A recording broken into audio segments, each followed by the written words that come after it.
Treasurer insists Australia is not heading for a recession, but admits the challenge of inflation will get worse before it gets better. Jim Chalmers was the keynote speaker at Australia's Economic Outlook, hosted by Sky News and The Australian.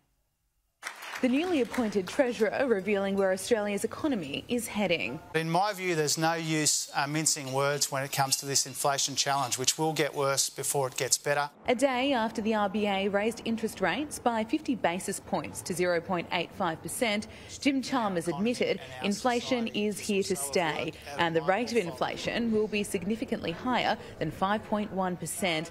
But he dismissed concerns Australia is heading for a recession. What would have to occur for us to fall into recession? What are you trying to avoid as Treasurer? That's not on my list of fears for our domestic economy. You know, as I said at the end of my contribution before, you know, I genuinely believe that we have, certainly in the medium term, more opportunities than challenges.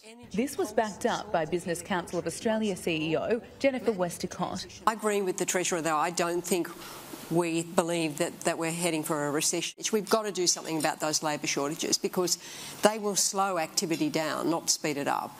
And we've got to get out of this sense of, oh, well, that's going to push wages up. Well, it might in some sectors, but over the short term only. And ultimately, that just starts to cannibalise our capacity to kind of grow our way out of this. The conference also heard we're heading for a housing rental crisis. At the moment, we're looking at a rental crunch that's coming. You know, rental listings are at a 10-year low.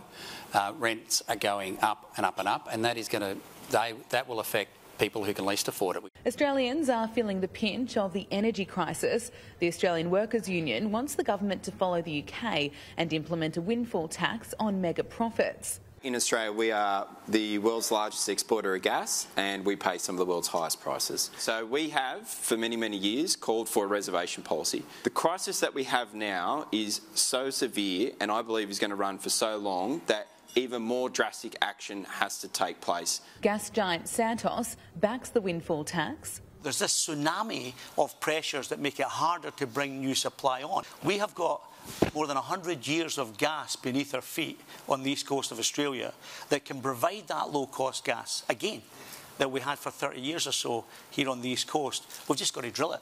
The panellists taking part in Australia's Economic Outlook also debated the wage crisis, worker shortages and the rising cost of living.